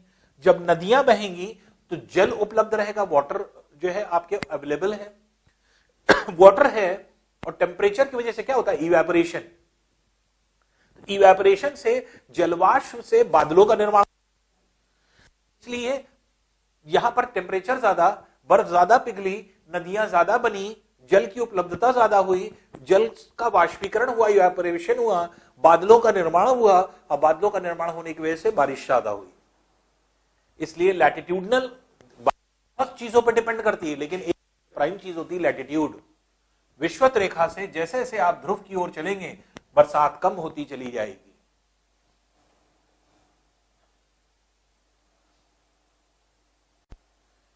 अब जैसे जैसे विषुवत रेखा से, इसका मतलब क्या हुआ, इक्वेटोरियल रीजन से पोलर रीजन की तरफ चलने पर जो है बारिश कम होगी। जब बारिश कम होगी तो इसका मतलब क्या हुआ, सबसे ज्यादा बारिश यहां हो रही है, फिर यहां हो रही है, फिर यहां हो रही है, फिर यहां हो रही है। ये रीजन क्या है, इक्वेटोरियल रीजन। यहां पर टेम्परेचर भी ज्यादा, बारिश भी ज्यादा, जल भी ज्यादा, सनलाइट भी ज्यादा। और ये दो चीज तो कॉमन हर जगह मिलती है। इसका मतलब जहां पर ये ज्यादा होगी वहीं पे भोजन ज्यादा बनेगा। इसलिए विषुवत रेखीय क्षेत्र में सबसे ज्यादा भोजन बनता है, उससे कम भोजन यहां बनेगा, उससे कम भोजन यहां बनेगा, और सबसे कम भोजन कहां बनेगा, यहां बनेगा। क्योंकि ऊपर जाने पर टेम्परेचर भी कम हो रहा है और जल की उपलब्धता भी कम होती चली जाएगी। तो इसलिए विषुवत रेखीय क्षेत्र से ध्रुव की ओर जाने पर आपकी वर्षा की मात्रा घटती है।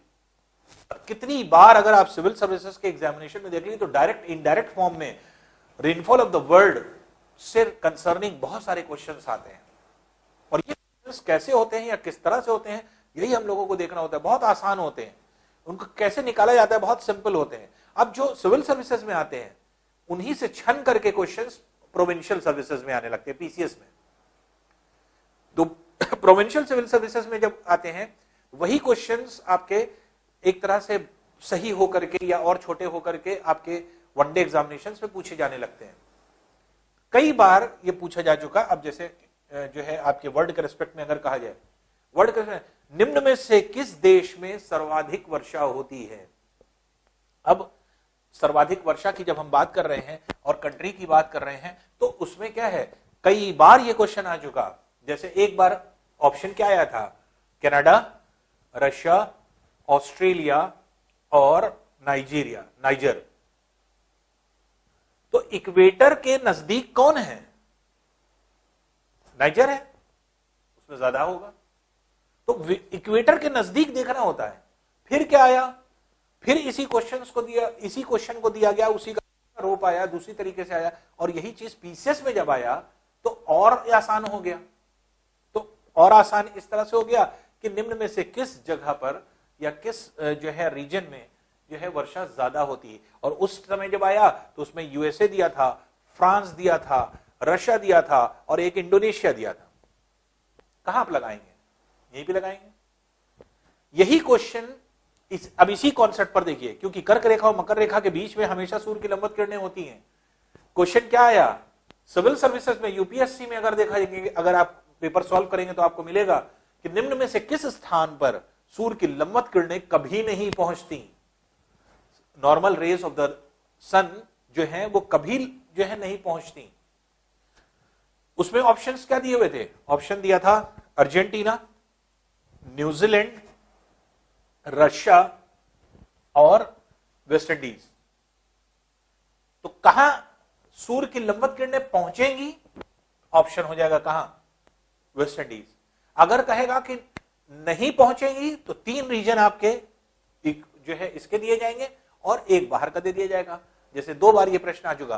तो अब किस जगह पर सूर्य की लंबवत किरणें नहीं पहुंचेंगी क्वेश्चन, तो उसमें दिया गया था मैक्सिको, फिर उसके बाद जो है आपके इंडिया, फिर इसी में दिया था चाइना और इसी में दिया गया था जापान। तो यहां से कर्क रेखा इंडिया के मध्य से होकर के जाती है, चाइना से जाती है, इंडिया से जाती है, बहुत क्लोज था, मैक्सिको से होकर के जाती है, जापान से नहीं होकर जाती। इसलिए जापान में कभी सूर्य की लंबवत किरणें पहुंचेंगी नहीं। सिविल सर्विसेज के इस क्वेश्चन को देखते हुए पीसीएस ने तुरंत क्वेश्चन बनाया, इंडिया के रेस्पेक्ट में बना दिया। इंडिया के रेस्पेक्ट में बना दिया, निम्न में से किस स्थान पर सूर्य की लंबवत किरणें कभी नहीं पहुंचती। ऑप्शन क्या दिया? मुंबई। अब देखिए 20 से होकर के जा रही है, चेन्नई, कोलकाता, न्यू दिल्ली। मुंबई, चेन्नई, कोलकाता, न्यू दिल्ली। कर्क रेखा क्योंकि 20 से जा रही है, न्यू दिल्ली में कभी लंबवत किरणें नहीं पहुंचेंगी। कर्क रेखा के ऊपर है, कर्क रेखा के बाहर है, तो इसलिए नॉर्मल रेज वहां कभी नहीं पहुंचेंगी। इसलिए ऐसे कंडीशन में जो है ऑप्शन क्या हो गया? ये हो गया। तो देखिए इस तरह के कॉन्सेप्ट, जो क्वेश्चन इस तरह के आते हैं, अब आप किताबों में ढूंढ डालिए, गूगल पे डाल दीजिए इस क्वेश्चन को, कभी आंसर नहीं मिलेगा, क्योंकि कोई भी 4 ऑप्शन बनाया जा सकता है। कितने ऑप्शन आप याद करेंगे? आपको केवल कॉन्सेप्ट समझना है, सूर्य की लंबवत किरणें कहां पहुंच रही है, कहां नहीं पहुंच रही है, वर्षा कहां ज्यादा होगी, उसका क्या कॉन्सेप्ट है, जो अभी हमने आपको बताया कि अगर टेम्परेचर ज्यादा होगा, बर्फ ज्यादा पिघलेगी और बर्फ के ज्यादा पिघलने से नदियां ज्यादा बनेंगी, नदियों के ज्यादा होने से जल ज्यादा होगा, जल ज्यादा है, टेम्परेचर ज्यादा है, वाष्पीकरण होगा, इवेपोरेशन ज्यादा होगा, इवेपोरेशन ज्यादा है, बारिश कैसे होती है, बादलों से बादल का निर्माण ज्यादा होगा और बारिश वहां पर ज्यादा होगी। ये है कॉन्सेप्ट आपके इसका। तो इसलिए विषुवत रेखा से कर्क रेखा की ओर जाने पर टेम्परेचर जो है, वर्षा की मात्रा कम होती चली जाती है। पेड़ पौधे, जैसे हमने आपको कहा, अब पेड़ पौधों का एग्जाम्पल लिया, यहां सबसे ज्यादा भोजन बनेगा, यहां उससे कम, यहां उससे कम, यहां उससे कम। विषुवत रेखीय क्षेत्र में सघन वन पाए जाते हैं, डेंस फॉरेस्ट, पास पास होते हैं वृक्ष। वृक्ष इतने पास पास होते हैं, ये ऊपर भी बढ़ते हैं और फैलते भी हैं, ये ऊपर भी बढ़ते हैं और फैलते भी हैं। और ऐसी कंडीशन में क्या होता है, ये एक कैनोपी बना लेते हैं। एक वृक्ष दूसरे वृक्ष से ऐसे ऊपर से अगर सटा रहेगा तो अंदर जो सूर्य की किरणें जा रही हैं अंदर जा ही नहीं पाएंगी। तो चारों तरफ से पेड़ इतने ज्यादा सघन होते हैं, पास पास होते हैं कि ऊपर से शेड बन जाता है, अंदर जो है आपके एक तरह से सूर्य की किरणें जा ही नहीं पाती। इसलिए चाहे वो दिन हो चाहे रात हो, दोनों ही स्थिति में अंदर अंधेरा रहता है। जैसे अफ्रीका, अफ्रीका को क्या कहा जाता है? Continent of darkness. Continent of darkness क्यों कहा जाता है? क्योंकि इस पूरे अफ्रीका के रीजन में जितना भी आपके क्षेत्र आता है, जितने भी कंट्रीज हैं, वो सब क्या है? सघन वन वाले हैं। चाहे वो इथोपिया हो, चाहे वो सोमालिया हो, चाहे वो सूडान हो, चाहे वो चाड हो, चाहे वो नाइजर हो, चाहे वो माली हो, चाहे वो नाइजीरिया हो, तो ये सब जितने रीजन हैं, कॉन्गो है, आपके ज़ैरे का क्षेत्र है, तंजानिया है, ये सब सघन वन वाले क्षेत्र हैं जो कि आपके इस पूरे रीजन में पाए जाते हैं। इसी तरह इस पूरे रीजन में आ जाइए तो ब्राजील रीजन का पूरा रीजन जो अमेजन नदी क्षेत्र है, पूरा सघन वन है, डेंस फॉरेस्ट है। पूरे मध्य अमेरिका में, चाहे वो कोलंबिया का क्षेत्र हो, वेनेजुला का क्षेत्र हो, आपके मैक्सिको हो, सघन वन वाले क्षेत्र हैं ये। वेस्ट इंडीज में सघन वन पाए जाएंगे। फिर इसके आगे बढ़ेंगे, इंडोनेशिया, मलेशिया, फिलीपींस, ये सब क्या है? सघन वन, डेंस फॉरेस्ट पाए जाते हैं। जैसे ही आप ऊपर चलेंगे, जैसे ही हम ऊपर चले, इस रीजन में जहां हम लोग रहते हैं, उष्णकटिबंधीय क्षेत्र के उच्च अक्षांशों पर, हाई एल्टीट्यूड पर, यहां पे जैसे गए वृक्ष दूर दूर गए। यहां पर क्या थे? वृक्ष बड़े बड़े थे, चौड़े चौड़े पत्ते होते हैं, बड़े बड़े पत्ते होते हैं। जैसे ही हम दूर गए, और इनकी हाइट क्या होती है? 50 से 60 मीटर तक ऊंचाई तक ये होते हैं। तो ये कभी कभी मीटर में, फीट में बहुत हाइट गेन कर लेते हैं, और खूब जो है आपके एक तरह से 60-60 फीट ऊंचे औसतन आपके वृक्ष पाए जाते हैं। एवरेज 60 फीट ऊंचे होते हैं। जैसे ही आप यहां पे चलेंगे, हम लोगों के यहां आप देखेंगे वृक्ष दूर हो जाएंगे। वृक्ष दूर हो गए, वृक्ष दूर दूर हो गए, पत्तियों का साइज थोड़ा छोटा हो गया। पहले पत्तियां बहुत बड़ी थी, अब पत्ती थोड़ी सी छोटी हो गई। हम लोगों के यहां वृक्ष दूर दूर हो गया। वृक्षों के साथ घास के मैदान आ गए। इसके मतलब घास के मैदान अब शुरू हो जाते हैं इन रीजन्स में, ग्रासलैंड्स। यहां पे घास के मैदान आपको कहीं नहीं मिलेंगे विश्वोत्तरी क्षेत्र में। यहां पे सघन वन मिलेंगे, घास वास नहीं होती यार। यहां पे सिर्फ जंगली जंगल जो है, आपकी बड़ी बड़ी झाड़ियां होती हैं। लेकिन इस क्षेत्र में जाएंगे, ग्रासलैंड शुरू हो जाएंगे, दूर दूर वृक्ष हो जाएंगे। वृक्ष की साइज छोटी हो जाएगी, 15 से 20 मीटर तक या फीट तक ऊंचाई जो है आपकी पाई जाती है। और इस रीजन में जो है आपके एक तरह से जहां हम लोग रहते हैं, वहां आप देखेंगे दूर दूर वृक्ष की उपस्थिति होगी, ग्रासलैंड्स होंगे, और जो है आपके एक तरह से वेजिटेशन कम पाया जाएगा, सघन नहीं होगा, डेंस नहीं होगा।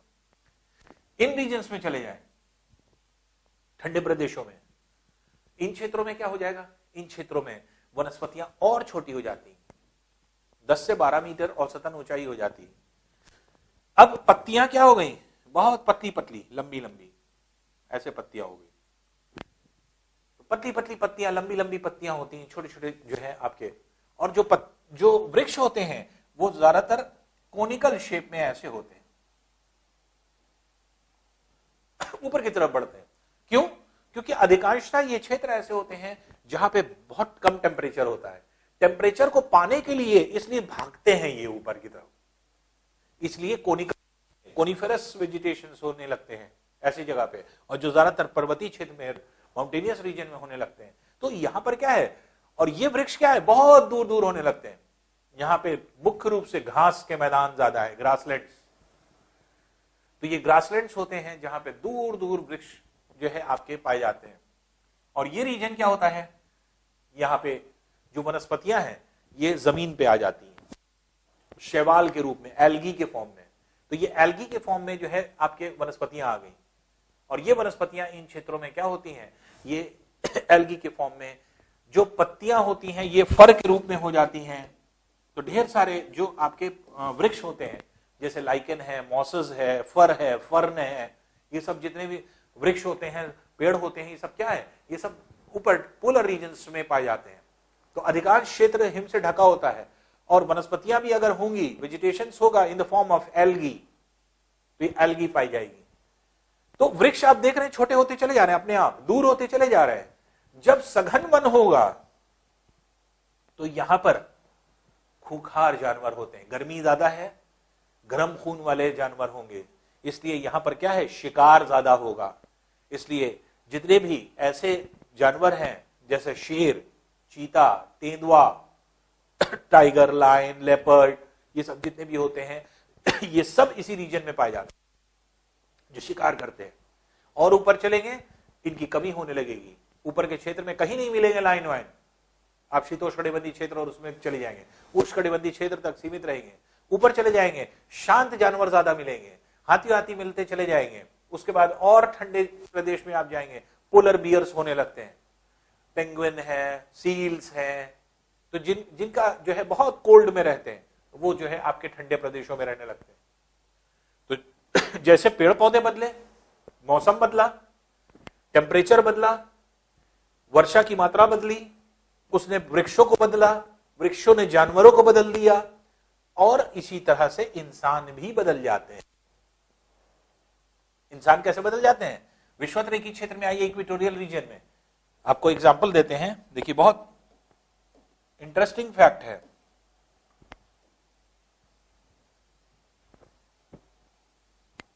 ह्यूमन बींग्स पर भी लागू करने इसको। विषुवत-रेखीय क्षेत्र में रहने वाले जितने भी लोग होते हैं, अब यहां पर क्या है, गर्मी ज्यादा, गर्म क्षेत्र है, गर्म बुद्धि के लोग होते हैं। गर्म बुद्धि के लोग के मतलब क्या हुआ? जो सोचते समझते कम है, लड़ाई झगड़ा ज्यादा करते हैं, लाठी लठमार प्रकार के व्यक्ति जो होते हैं, जो लाठी लेकर के चलते हैं, तो उस तरह के लोग होते हैं कि किसी के सुनना नहीं है, जो हम कहेंगे वही सही है, वही मानना है। उस तरह के लोग यहां पर ज्यादा मिलेंगे। क्यों? गर्मी ज्यादा है। जब गर्मी है, मानसिक संतुलन आपका वो जो है आपके इम्बैलेंस होने लगता है, और अनबैलेंसिंग होने की वजह से यहां पर क्या होने लगेगा, फिर आप सही से काम नहीं कर पाएंगे। जैसे मान लीजिए आपका क्लास चल रहा है, 2 घंटे का क्लास हो गया, 2 घंटे की क्लास में सपोज करिए जहां आप बैठ करके क्लास कर रहे हैं वहां पे लाइट चली जाए, एसी चल रहा था, इन्वर्टर से फैन चलने लगे, थोड़ी देर बाद इन्वर्टर भी बोल गया, इन्वर्टर भी चला गया, पंखा भी चला गया। तो जब फ्रेंड्स आपस में बैठे रहते हैं तो गॉसिप होता है। अब पसीना इधर से निकल रहा है, इधर से निकल रहा है, तो नॉर्मली क्या होता है कि आदमी को यह नहीं ध्यान होता कि टीचर क्या पढ़ा रहा है बोर्ड पर। पसीना निकल रहा है, उसकी तरफ ध्यान जा रहा है कि पसीना कहां पहुंचा, तो कंसंट्रेशन ब्रेक होने लगता है। या कभी कभी जैसे मान लीजिए कि आप दोस्तों के साथ बैठे हुए हैं, यार बहुत देर हो गई, पता नहीं क्या चाट रहे हैं सर, जो है इतनी देर से जाते भी नहीं है, तो इस तरह के जैसे आपके कंसंट्रेशन ब्रेक होने वाला काम होने लगता है। तो यहां पर ऐसे लोग होते हैं जो अनप्लैंड होते हैं। ये अनप्लैंड होने की वजह से यहां पर क्या होता है, यहां पर सघन जनसंख्या होती है, डेंस पॉपुलेशन होती है, यहां पे पॉपुलेशन डेंसिटी ज्यादा होती है, कम क्षेत्र ज्यादा लोग, पॉपुलेशन डेंसिटी। तो अब यहां पर क्या है, जैसे फॉर एग्जांपल एक परिवार है, हस्बैंड है, वाइफ है, और सपोज कर लीजिए इसमें 10 बच्चे हैं, 12 लोगों का परिवार है। इस तरह की बड़ी फैमिली होती है। क्यों? अब जैसे किसी मित्र से आप मिलने जाइए, नॉक करिए, दरवाजा दस्तक दे रहे हैं आप, और अगर कहा जाएगा कि हाँ क्या है भाई, क्या कर रहे हैं आप, या किस तरह से जो है मतलब नॉक करने के बाद जब वो व्यक्ति निकलेगा तो हो सकता है कि उसके साथ या उससे पहले उसके छोटे छोटे कई बच्चे निकल आए। तो नॉर्मली क्या होता है कि आदमी ने नॉक किया, व्यक्ति निकलने से पहले उसकी छर्रियां निकली चली आ रही। तो अब अगर आदमी ये पूछे कि हाँ भैया इतना लंबा परिवार काहे कर रखा है, उसके पास कोई उत्तर नहीं होता, क्योंकि वो अनप्लान्ड व्यक्ति है। वो क्या कहेगा? वो ये कहेगा ये तो ऊपर वाले की देन है, ऊपर वाला दे रहा है, हम प्रसाद स्वरूप जो है ग्रहण कर रहे हैं इसको। तो इसलिए यहां पर क्या है, लोग ज्यादा, काम कम होगा, लोग ज्यादा होंगे, बेरोजगारी ज्यादा होगी, बेरोजगारी ज्यादा होगी, शोषण होगा, एक्सप्लॉयटेशन होने की वजह से क्या होगा, पेइंग कैपेसिटी कम होगी, लोग को काम का पैसा कम दिया जाएगा, पेमेंट कम किया जाएगा। जबकि पेमेंट कम किया जाएगा तो उनकी इनकम क्या हो जाएगी, कम हो जाएगी। यहां पर बहुत मेहनत करके अगर एक आदमी परिवार में 12,000 रुपए कमाता है, सपोज कर लीजिए, तो प्रति व्यक्ति आए, अब 12,000 रुपए एक व्यक्ति कमा रहा है, बाकी सब बेरोजगार है। 12 लोगों के परिवार में 12,000 रुपए आ रहे हैं, इसके मतलब पर कैपिटा इनकम कितनी आ रही है, 1,000 rupees. Per capita income 1,000 rupees है। वही चीज अगर आप ठंडे प्रदेशों में चले जाएं, अब ठंडे प्रदेशों में अगर आप जाएंगे तो ठंडे देशों में यहां पे दिमाग कूल रहता है, आदमी प्लान्ड वे से कर्म करता है, कम लोग हैं, लोग कम है, काम ज्यादा है। इसलिए काम कराने के लिए आपको इज्जत भी दी जाएगी, आपको बुलाया जाएगा, आपसे रिक्वेस्ट की जाएगी आप काम कर दीजिए, आपको ज्यादा पैसा दिया जाएगा। मान लीजिए, सपोज कर लीजिए, ये क्या है, ये जो है एक नॉर्मल आदमी की ऐसे रीजन में मैक्सिमम सैलरी है, नॉर्मल आदमी की मैक्सिमम सैलरी जो ऐसे क्षेत्र में काम कर रहा है।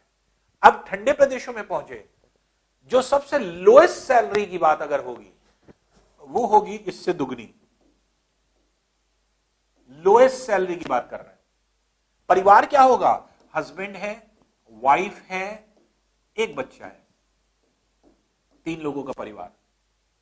सिर्फ हस्बैंड 24,000 नहीं कमा रहा है, वाइफ भी 24,000 कमा रही, दोनों जा रहे हैं कमाने। उस घर में कितना आ रहा है, 48,000 रुपए। इंडियन करेंसी की बात कर रहे हैं हम, इंडियन करेंसी के रिस्पेक्ट में बात कर रहे हैं। इंडियन करेंसी का यहां 12,000 आ रहा था 12 लोगों पर, और यहां पे 48,000 रुपए आ रहा है 3 लोगों पर। इसके मतलब इंडियन करेंसी के अनुसार यहां पे प्रति व्यक्ति आय 1,000 यहां पर है, और यहां पे कितनी हो गई, 16,000। तो पर कैपिटा इनकम यहां पर ज्यादा होती है।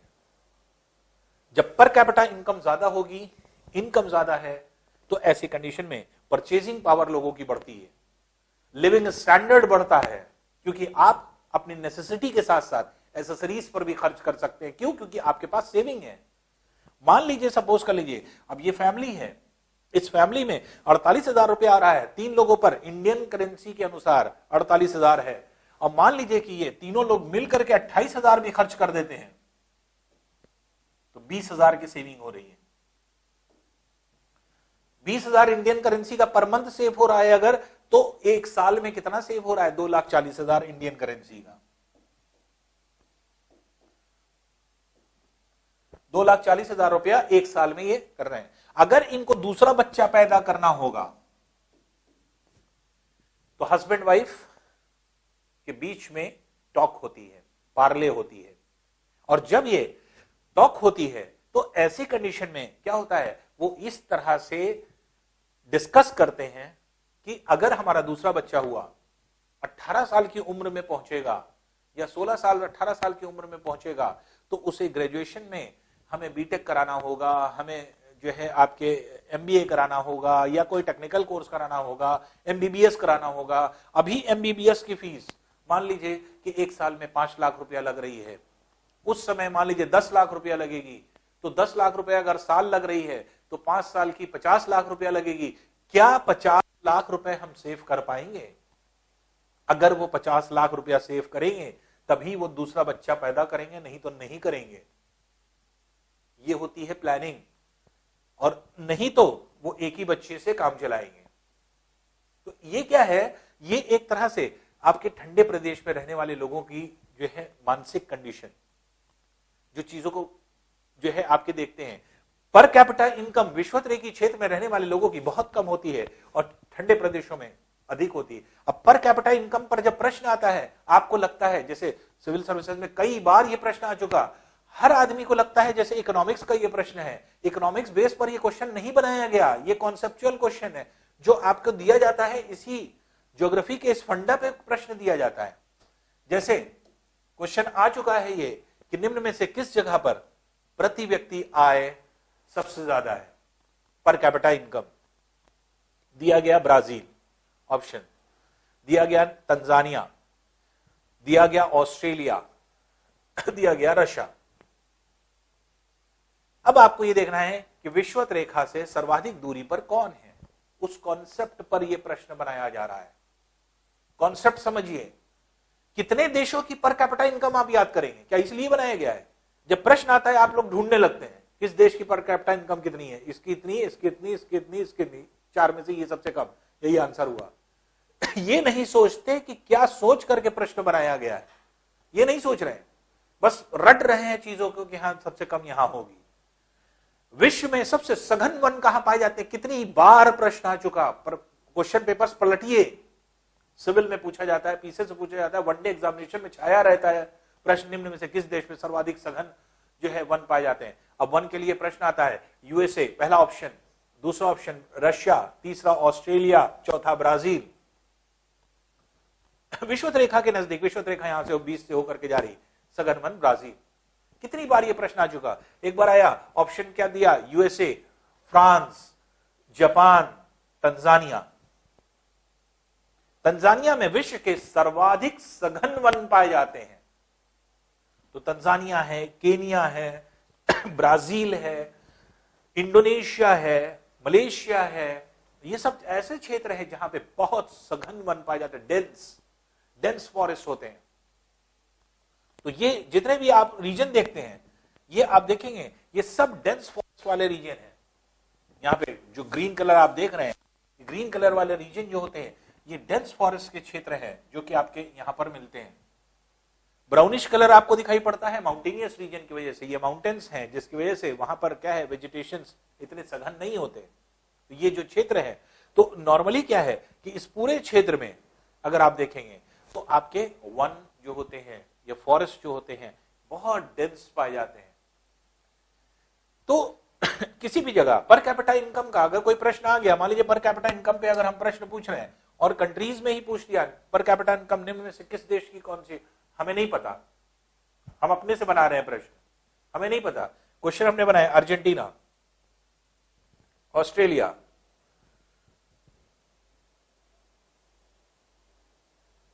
Mexico, Canada. तो पर कैपिटा इनकम निम्न में से किस देश की सबसे ज्यादा है और सबसे कम है? दोनों आंसर हम दे सकते हैं। सबसे कम कहां होगी? मैक्सिको में, क्योंकि ऐसी रेखा के नजदीक है, कम होनी चाहिए, यही होनी चाहिए, क्योंकि रीजन छोटा होगा डेंसिटी ज्यादा होगी, पॉपुलेशन ज्यादा होगी, इसलिए पर कैपिटा इनकम कम निकलेगी। यहां पे समस्याएं ज्यादा होंगी, इस देश में बेरोजगारी ज्यादा होगी, पर कैपिटा इनकम कम होगी। कनाडा में रीजन क्या होगा? यहां पे डेंसिटी पॉपुलेटेड लोग हैं, यहां पे क्या है, पॉपुलेशन डेंसिटी कम है। जैसे अक्सर आप देखते हैं, आप ये कहते हैं, जैसे एक चीज और बता दें आपको, कुछ चीजें होती हैं जो बहुत समझने वाली होती हैं। अक्सर बहुत सारे विद्यार्थी, 99% विद्यार्थी इन बात को जो है आपके गलत जो है वो करते हैं। जैसे आपके मान लीजिए कि प्रश्न आता है कि भारत की 4 समस्याओं को बताइए या 5 समस्याओं को बताइए। भारत की समस्याओं में सबसे पहले जैसे मान लीजिए बेरोजगारी आपने बता दिया, दूसरा आपने बता दिया जनसंख्या। जनसंख्या, किसी देश की जनसंख्या कभी उस देश की प्रॉब्लम नहीं हो सकती। पॉपुलेशन जितनी ज्यादा है वो मैन पावर उतनी ज्यादा है। पॉपुलेशन ज्यादा होना कोई परेशानी नहीं है। चाहे चाइना देख लीजिए, चाइना में सबसे ज्यादा पॉपुलेशन है विश्व की, क्या प्रॉब्लम है? क्या चाइना को अपने पॉपुलेशन से कोई प्रॉब्लम है? कभी नहीं है। पॉपुलेशन और होती जाएगी और अच्छा होगा उसके लिए। तो पॉपुलेशन ज्यादा होना कभी समस्या नहीं होती। और 99% स्टूडेंट के दिमाग में ये होता है कि शायद पॉपुलेशन इंडिया की ज्यादा है, इसलिए जनसंख्या, जो इंडिया की प्रॉब्लम जनसंख्या है। जनसंख्या नहीं, जनसंख्या घनत्व प्रॉब्लम होती है। पॉपुलेशन डेंसिटी नहीं होना चाहिए। कम क्षेत्र है, ज्यादा लोग रह रहे हैं, वो क्या है, वो पॉपुलेशन डेंसिटी।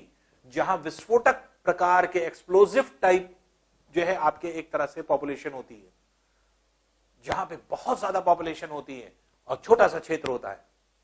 इंडिया में समस्या क्या है? पॉपुलेशन की नहीं है, पॉपुलेशन डेंसिटी की समस्या है। उन रीजन्स में जहां पे पॉपुलेशन डेंसिटी ज्यादा है, वो स्टेट देखिए, वो स्टेट में सबसे ज्यादा समस्याएं हैं।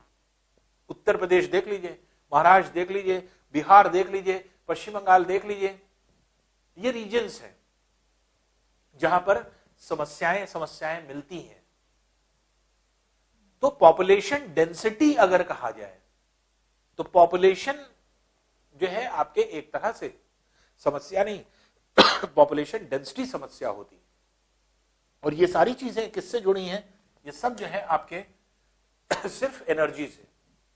आपने जितनी भी चीजें देखी, चाहे पर कैपिटा इनकम की बात करें, चाहे उसमें जो है आपके बेरोजगारी की बात करें, चाहे हमने जो है आपके एक तरह से इनकम की बात करी, चाहे हमने वर्षा की बात करी, चाहे हमने सघन वन की बात करी, डेंस फॉरेस्ट की बात करी, चाहे किसी क्षेत्र में जो है आपके किस तरह के लोग हैं या क्या जो है आपके किस तरह का क्लाइमेट होगा, ये सारी चीज किस पर डिपेंडेंट है?